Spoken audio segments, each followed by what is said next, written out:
स्वप्न लोक Bhiwandi TV news सबसे तेज।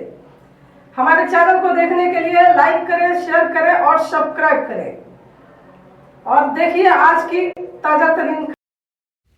भिवंडी तालुका ग्राम पंचायत देवरुंग बाबगांव में अखंड हरिनाम शोहला का आयोजन।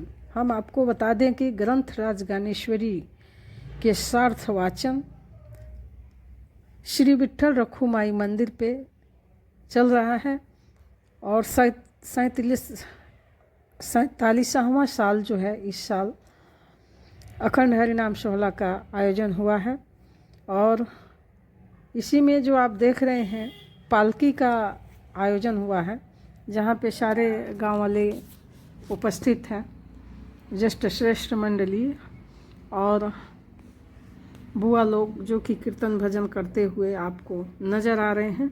तो चलिए हम दिखाते हैं आपको वहाँ का कुछ दृश्य और लेते हैं मान्यवरों से जानकारी।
अखंड हरिनाम सप्ताहाबद्दल काय जानकारी देणार?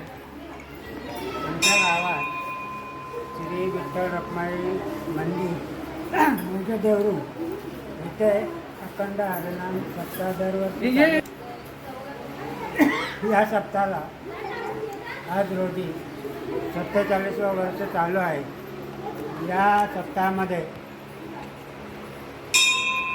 सकाळपासून संपूर्ण रात्रभर कार्यक्रम चालू असतात। सकाळी पहाटे काकड त्यानंतर ज्ञानेश्वरीचे पारायण होते, त्यानंतर भजन, महिला मंडळाचं भजन होते, नंतर 5 ते 6 प्रवचन होते, नंतर 6 ते 7 सामुदायिक हरिपाठ होतो आणि त्यानंतर गावातील दानशूर व्यक्ती आलेल्या संपूर्ण पाहुणे मंडळीला भोजनाची व्यवस्था केलेली असते.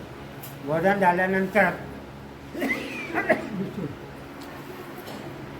8:30 ते 10:30 असं नामांकित कीर्तनकारांची कीर्तन सेवा आयोजित केलेली असते आणि या कीर्तन सेवेतून समस्त जनतेला कीर्तनातून ज्ञानामृत दिलं जाते. असा हा आमच्या गावातील सतत चालू असलेला अखंड हरिनाम सप्ताह आहे आणि या सप्ताहात या परिसरातील आणि लांब लांबच्या गावागावातील हरिभक्त लोक आणि इतर सर्व जनता या सप्ताहासाठी येत असतात. मोठ्या संख्येने या सप्ताह चालू होऊन या सप्ताहाचं चालू वर्षी 47वं वर्ष आहे आणि हा सप्ताह असाच सर्व कार्यक्रम धूमधडाक्यात होत असतात आणि ह्या सप्ताहाची प्रसिद्धी संपूर्ण परिसरात होत असते. या सप्त्यामध्ये किती लोक येत असतात? त्यामध्ये दररोज भाविक भक्त जवळजवळ 2000-3000 या संख्येने उपस्थित असतात व कार्यक्रमाचा लाभ घेतात. सप्ताह कितने दिवस चलतो? काय काय इस बीच आप कार्यक्रम करतो? हा सप्ताह 7 दिवसाचा असून 8व्या दिवशी सकाळी काल्याच्या कीर्तनाने या सप्ताहाची सांगता होते. त्यानंतर काल्याचं कीर्तन झाल्यानंतर सर्व भाविक भक्तांना महाप्रसाद दिला जातो आणि या महाप्रसादासाठी जवळजवळ 4 ते 5 हजार मालकरी लोक उपस्थित असतात व बहुसंख्येने या कार्यक्रमाची शोभा वाढवत असतात. दिवस असल्यामुळे सकाळी देवांना अभिषेक झाला. त्यानंतर आता गावातून पालखीची मिरवणूक सोहळा चालू आहे. तसेच रात्री कीर्तनाचा कार्यक्रम होणार आहे. उद्या कार्यक्रमाचा सांगता सोहळा होणार आहे. या सांगता सोहळ्यात काल्याच्या कीर्तनाचं आयोजन केलेलं आहे. उद्याचे कीर्तनकार वासुदेव महाराज मांगरोळ यांचा 3वे असं कीर्तन होणार आहे आणि या कार्यक्रमासाठी जवळजवळ 3 ते 4 हजार हरिभक्त परायण मंडळी व भाविक भक्त जमत असतात आणि त्यानंतर महाप्रसादाचा म्हणजे सर्वांना भोजन दिले जाते. या भोजनासाठी जवळजवळ 4 ते 5 हजार लोक उपस्थित असतात व या काल्याच्या प्रसादाचा हे लोक आनंद घेत असतात.